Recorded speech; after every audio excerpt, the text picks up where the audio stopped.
Tell me, let's say one day you were unexpectedly tasked with watching a 92-episode series in which nearly every episode followed the same exact format. How would you tackle such a show? Would you give up and drop it? Or maybe you'd bear witness to the origins of all mecha. I, Starlight, endured such a slog. This slog being...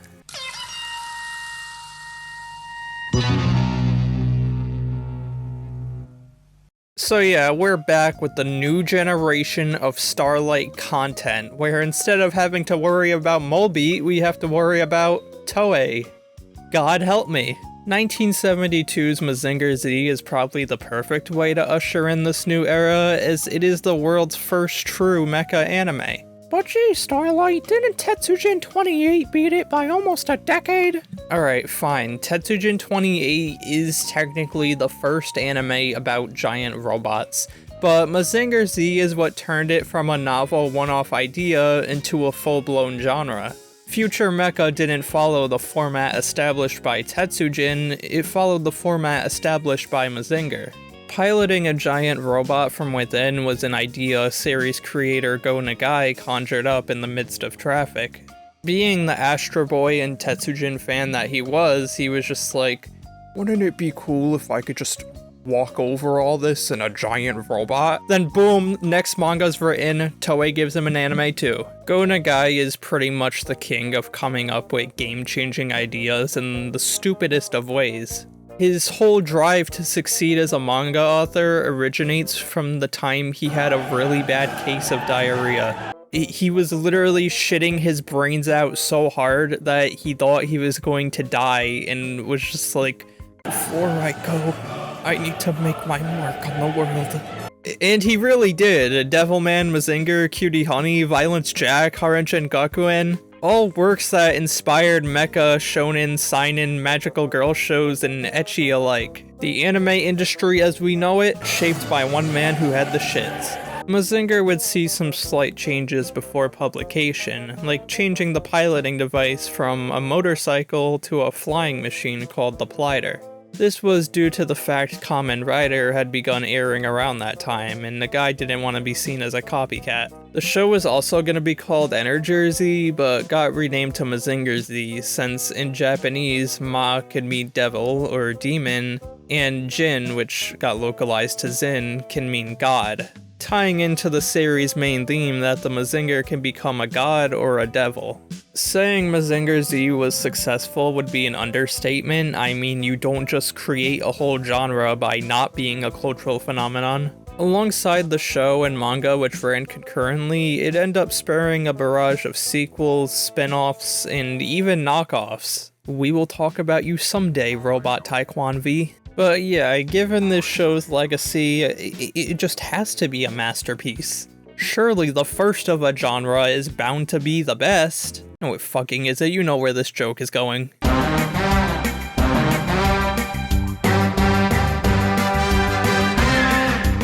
think I miss Macross. I'm gonna warn you guys ahead of time, I'm sorry if this video comes off as disorganized, cause frankly, the show itself is quite disorganized, so let's just talk about it. Decades ago, a group of scientists explored the Greek island of Rhodes, in which the ancient Mycenaeans resided, and as we all know, the Mycenaeans had an army of giant robots. Pick up a history book. Amongst this group of scientists was a purple guy named Dr. Hell, who was like, what if we, repaired these mechanical beasts? Not for anything evil, of course. It would just be kinda cool, don't you think?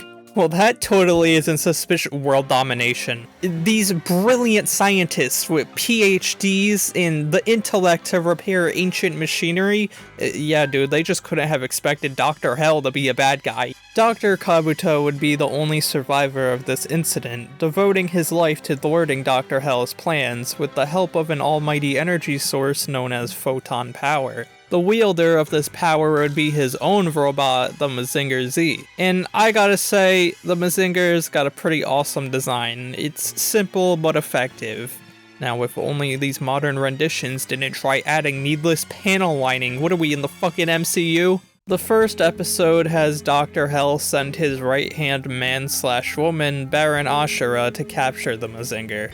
Later adaptations give us some context as to why they are a half-man, half-woman, but we aren't quite there yet. For now, just accept it. And yes, we've all wondered what the fuck their genitals look like, but I raise you a better question. If they got pregnant, would it be like a half baby? That'd be cool. Anyways, yeah, Ashura just kills the Kabuto household maid, frame 1, which caught me off guard because I just assumed this was a baby show, but trust me, these sort of curveballs don't stop here. They proceed to blow up the house and kill Dr. Kabuto, and as he's dying, he entrusts the Mazinger to his grandson Koji, telling him it could become either a god or a devil, kinda like what Uncle Frank says in Spider-Man. As for Koji's little brother, Shiro, he doesn't get shit. You know what, Koji? Just step on him, get that inheritance for yourself.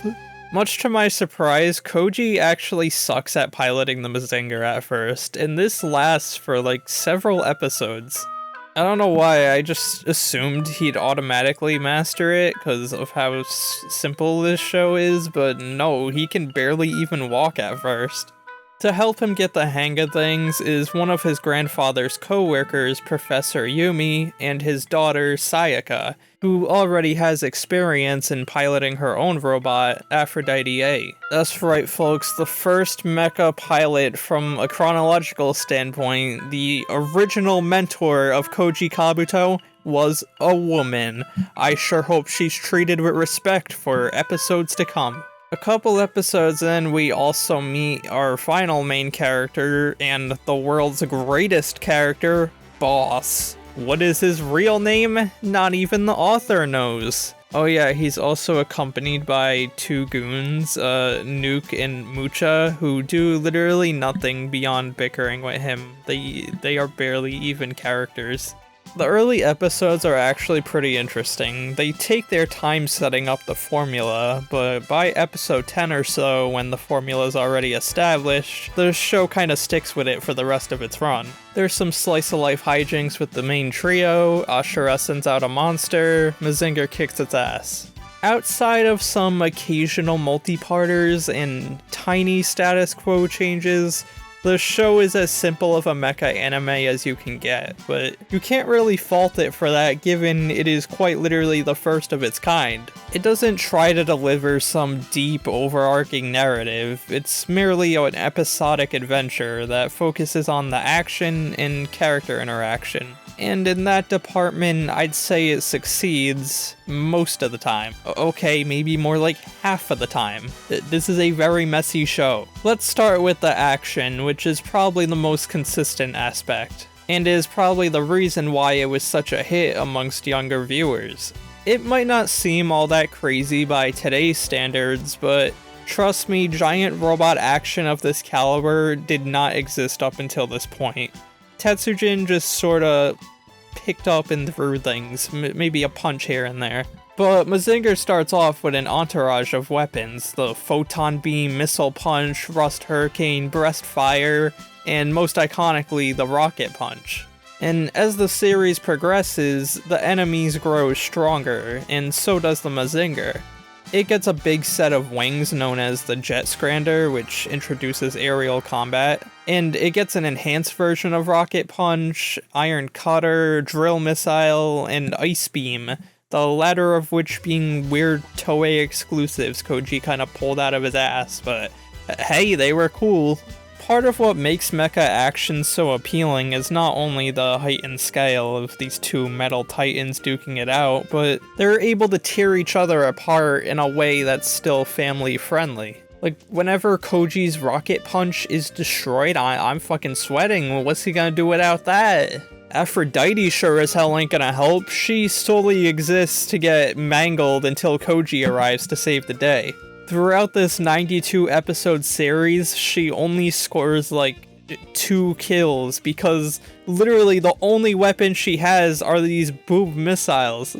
Which, like, the boob missiles are funny, but come on, man, you could have just, like, given her one new attack, like, just a laser or something. Oh, who am I kidding? These writers fucking hate Sayaka. Near the end of the series, Aphrodite is actually destroyed and she gets a new robot, Diana. And like, she's got some new moves, she actually has a laser, and they even brought back the scrapped motorcycle idea. But it doesn't matter, she's still just fodder until the Mazinger arrives. I think she only got like 1 kill. Boss also gets a robot partway through the series called the Boss Borat, and he's also completely useless. However, it's a lot less frustrating to watch, as well Sayaka is always earnestly trying her best but gets fucked over by the universe. Boss's failures come from his own stupidity. Also, the ways in which Boss Borat are destroyed are just objectively way funnier. It looks like Aphrodite's just broken beyond repair. I'll have him up running by tomorrow. But that's enough about the action. Let's get into the real meat of this video. How are this show's characters? I mean, this was invented before Evangelion, which is the show that invented characters. But still, we spend 92 episodes with these guys, so they better be likable. Well, Koji, likable isn't exactly the term I'd use for him. As a matter of fact, I'd say he is a complete and utter asshole. And this isn't the punk with a heart of gold trope. No. He doesn't mature or like grow more chill as the series progresses. He's just a prick from beginning to end. And this was something that baffled me because this is the only Mazinger adaptation where he acts this way.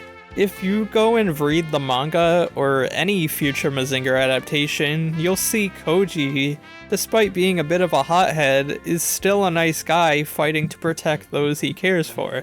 But in Toei Mazinger, he forgets his little brother's birthday present, winks, and is like, there's always next year. It's not like he has any depth or nuance either. When he isn't being boring, he's just being frustrating. Like, dear God, don't even get me started on the way he treats Sayaka.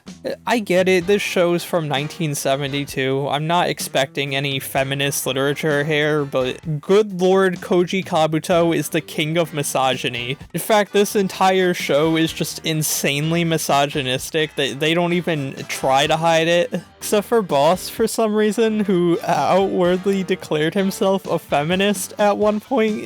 Thank you, Boss, you are truly a goat amongst goats. But yeah, throughout this series, Sayaka is constantly being dismissed, slapped, called a bitch, and being told to know her place. The earliest example is in episode 8, where Sayaka's like, you know, if we're gonna be fighting to save the world, maybe we should upgrade Aphrodite to keep up with the Mazinger. And don't make any mistake, there isn't any budgetary or resource shortage that's preventing them from doing so. They could very well make Aphrodite way stronger. And yet they still hinged the decision on a group vote, because half of the scientists, they just can't bear the thought of a woman being useful. So Koji's set to be the tiebreaker, where he proceeds to look the woman who taught him how to pilot the Mazinger dead in the eyes and go, "It'll be hard for me to fight with a woman constantly underfoot." And then he follows it up with, "You're a woman, you should act like one." So yeah, they reject giving Sayaka an upgrade on the sole basis of her being a woman.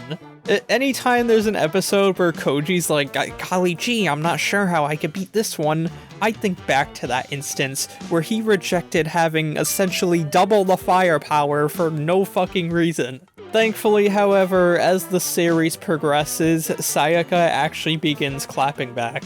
Like, Koji will call her a bitch, and she claws his face open. This not only helps things feel less one-sided, but it's also just way funnier. Although Sayaka's more fiery personality scared Toei executives, they thought that she'd be a bad influence on all the girls at home, so they introduced a new character named Misato, who solely exists to be a housemaid who everyone likes way better than Sayaka, cause she cooks and cleans, and that's what women are supposed to do. And I feel like I should clarify, these were all Toei's decisions. None of these issues persist in Go Nagai's manga. Misato doesn't even exist in there. Like, yeah, Go Nagai might be a chronic gooner, but I don't think the man who made Cutie Honey, the first female shonen protagonist, would advocate for women to be in the kitchen. He was the one who let Sayaka be a pilot to begin with.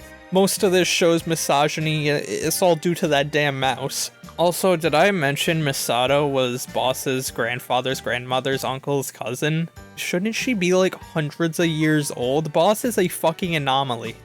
But he's also the best part of this show, bar none. One of my favorite episodes of this series is where him and Sayaka are trying to get Boss Barat to fly in order to prove that they aren't completely useless. And it's just a series of Boss doing these Looney Tunes-ass strategies until eventually he grabs onto one of Sayaka's boob missiles mid-launch, flies off, and then hits the enemy, saving the day. He's just that guy. I also love how whenever Koji and Sayaka are fighting, he just like sits there cowering like a little kid watching their parents throw beer bottles at each other. Despite being a goofball, he's weirdly the most rational of the bunch. As for Shiro, he doesn't really get the same level of attention as the other three, given he's like a 10-year-old incapable of fighting, but he does get some episodes here and there. And they're usually focused on more serious subject matters, which really isn't this show's forte. One of the very last episodes of the show has Shiro be given a homework assignment to draw his family. But since his parents died in an accident, he begins missing them, particularly his mom, because I guess his dad wasn't around much. And this could make for a really touching episode, you know, give Koji some depth by letting him confront his own grief, before providing Shiro the comfort he needs. But unfortunately, this show doesn't have any interest in getting that deep. Instead, we're given Shiro crashing out on a beach, just attacking local mothers out of jealousy. There's this weird bit of Boss trying to be his new mother. Koji just beats Shiro's ass and tells him to get over it. And then Dr. Hell sends a clone of their mother, and Koji's just like, pull the goddamn trigger, Shiro. Koji's just weirdly mean to his brother. There's another episode where Shiro befriends a small child who got turned into a deadly android against her will. But Koji just fucking murders her, no hesitation, and as Shiro is crying, Koji just like, get over it, bro. But oh, when Koji gets an episode befriending a girl who turns out to be an android that ends up dying, he cries and denounces his Christian faith. What the fuck?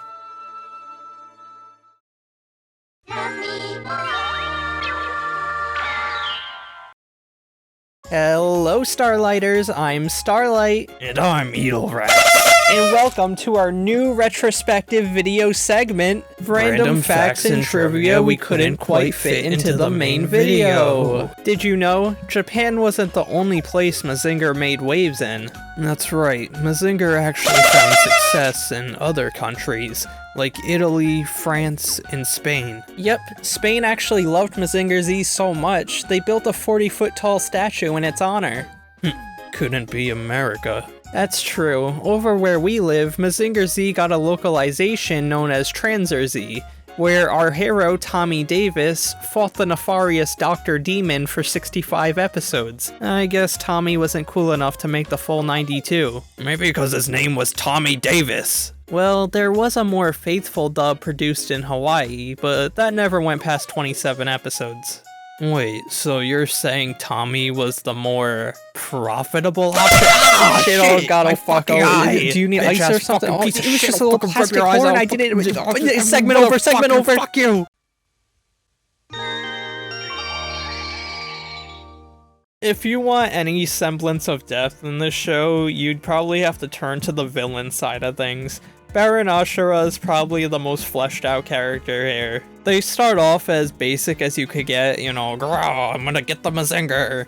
But after continuous failure, Dr. Hell actually gets fed up with them and deploys a second general named Count Brocken. So this show sort of becomes a back and forth between Ashura plans and Brocken plans, with them competing to see who could please Dr. Hell the most. They even start trying to sabotage each other, which ends up making Dr. Hell hate both of them. And in the show's final stretch, we learn that there's someone above Dr. Hell who gets sick of his failures, and so they send in a new guy named Archduke Gorgon. The villain lineup starts getting a bit crowded, so they actually kill off Ashura sooner than you'd think. Ashura was my goat, I was rooting for them in the Brocken War. Also, Dr. Hell gets, sad about it. He's like, Ashura was one of my best men. And it's like, dude, when Ashura was alive, all you'd fucking do was, whip them and call them a failure. What the fuck are you talking about? Anyways, yeah, Gorgon deploys his own general at one point named Viscount Pigman, who is an insanely racist stereotype who makes the most obnoxious sounds in the world.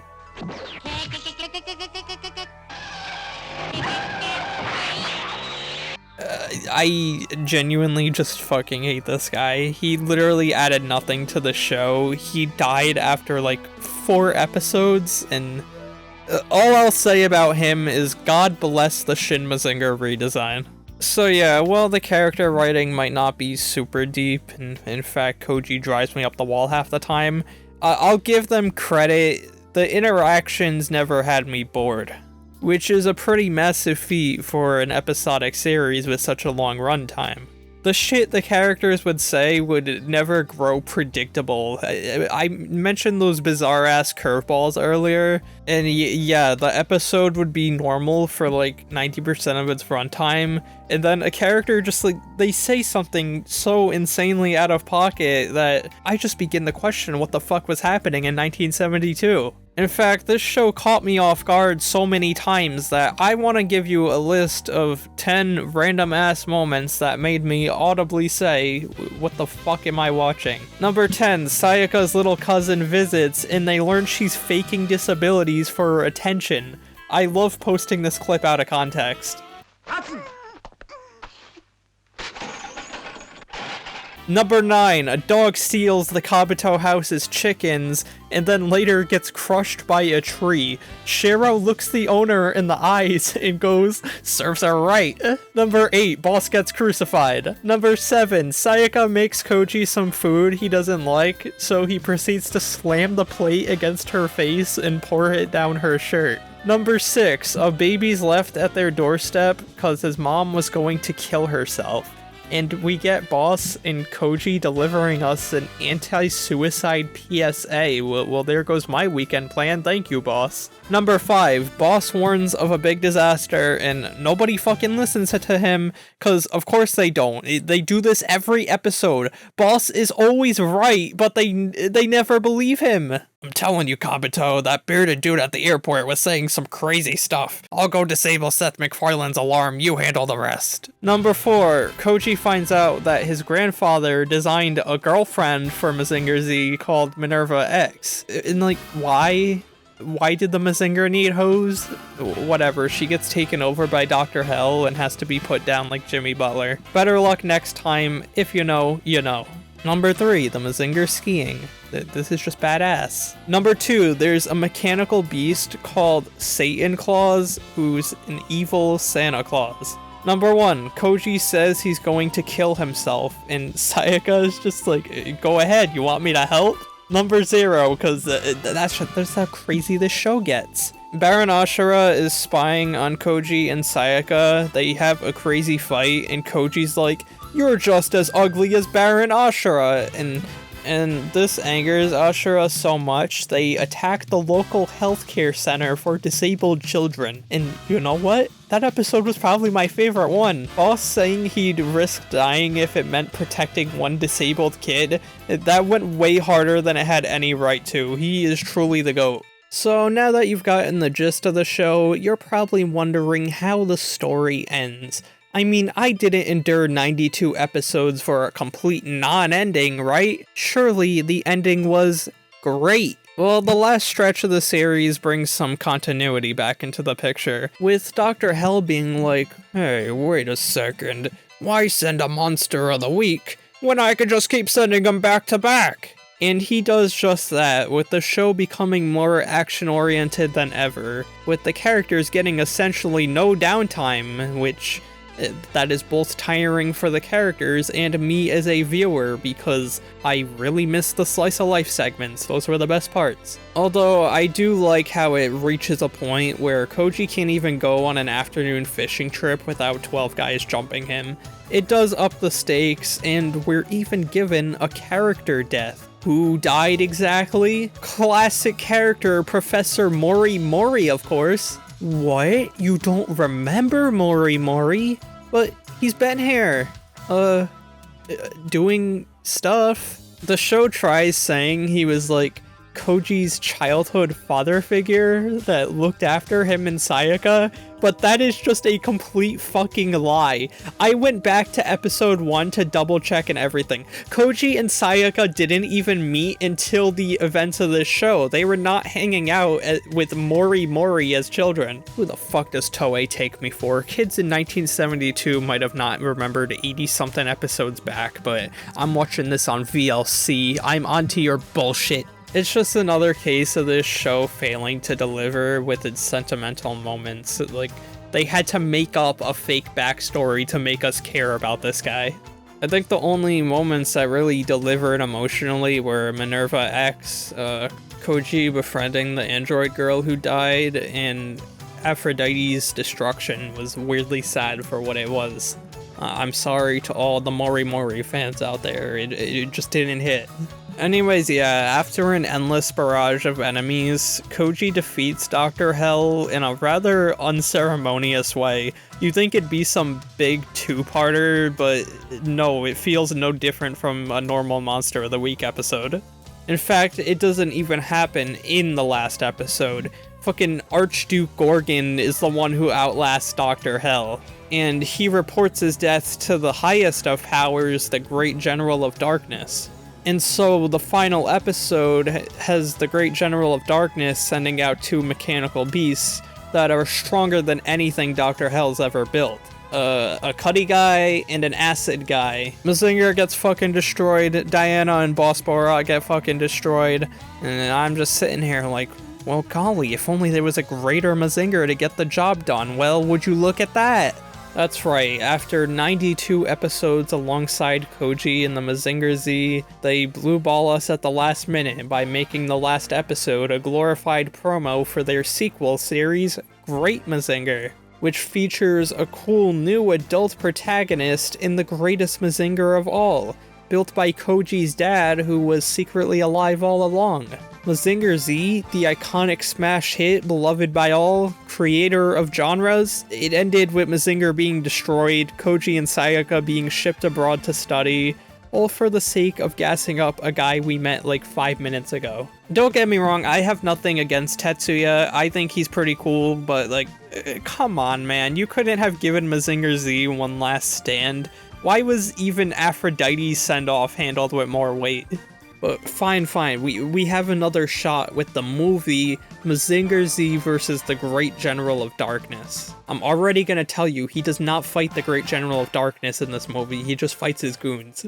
This is one of those Toei movies that aren't really movies, just high-budget specials. They were usually made to be shown at film festivals and whatnot. It's got nicer animation and changes up the plot a little, but it's mostly the same. A prophet warns of the Great General of Darkness, he sends an army of goons, and the team tries their best to hold them over until Great Mazinger comes in to save the day. Although I find this rendition to be slightly less disrespectful, as the 2 Mazingers actually fight side by side, instead of Great just completely replacing Z. They also tried upping the emotional stakes by putting Shiro in a coma, but the movie ends so abruptly that we never even see him wake up from the coma. Is Shiro still alive? I don't know. Also this weird scene where he gives Koji a birthday gift, and Koji's like, oh, it's a music box.